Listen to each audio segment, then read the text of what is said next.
नमस्कार, मी अश्विन बापट. आपण बघताय 10च्या बातम्या एबीपी माझावर. बुलेटिनच्या सुरुवातीला बातमी मुंबई पुणे एक्सप्रेसवेवरून आहे.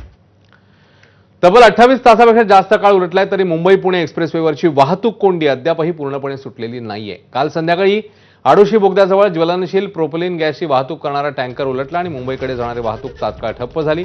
याची कोंडी अजूनही फुटलेली नाही. एकीकडे वाहनांच्या लांबच लांब रांगा लागलेल्या असतानाच प्रवाशांच्या होणाऱ्या हालअपेष्टांकडे दुर्लक्ष करत टोल वसुलीची धाड मात्र सुरूच राहिली. पण या कोंडीत अडकलेल्या प्रवाशांना कुणीच वाली उरला नाही असं चित्र पाहायला मिळालं. टोल घेणारे आणि प्रशासन चालवणाऱ्यांनी प्रवाशांना वाऱ्यावर सोडलं.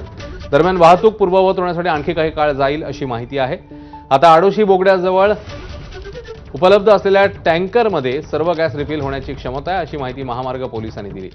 त्यामुळे रात्री 12 पर्यंत मुंबईकडे जाणारा मार्ग खुला होईल असं महामार्ग पोलिसांचं म्हणणं आहे.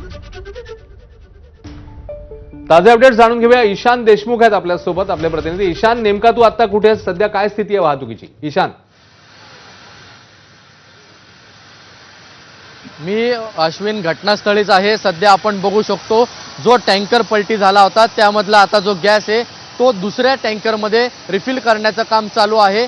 यानंतर जी प्रक्रिया असेल ती म्हणजे हा कंटेनर हा उचलतील आणि याला आता ज्या ठिकाणी घेऊन जायचं त्या ठिकाणी घेऊन जातील. अजून किमान 2 ते 3 तास लागणार आहे संपूर्ण ही प्रक्रिया व्हायला. ही प्रक्रिया झाल्यानंतर पुन्हा एकदा पुण्यापासून ते मुंबईपर्यंत येणारा हा मार्ग हा खुला केला जाणार आहे. पण सद्यस्थितीत सांगायचं गेलं तर जो दुसरा मार्ग आहे जो मुंबई ते पुणे जातो त्या मार्गावरती आता वाहतूक ही सुरळीत झाली आहे आणि त्याच ठिकाणून पुणे टू मुंबई वाहतूक म्हणजे एकाच रस्त्यावरून दोन्ही वाहतूक ही धीम्या गतीने का होईना आता सुरळीत म्हणावी लागेल. आपण बघू शकतो सध्या दृश्यांमध्ये पण दिसते वाहन हे कुठलंही थांबलेलं नाहीये. ते धावत्या दिशेनेच आपल्याला जाताना दिसते. त्यामुळे कुठेतरी आता सर्व प्रशासन असेल ते देखील सतर्क झालं आहे.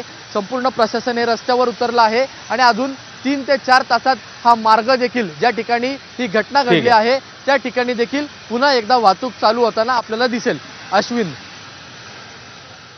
ईशान, धन्यवाद या सगळ्या सविस्तर माहितीबद्दल. दरम्यान वाहतूक कोंडीची दखल मुख्यमंत्री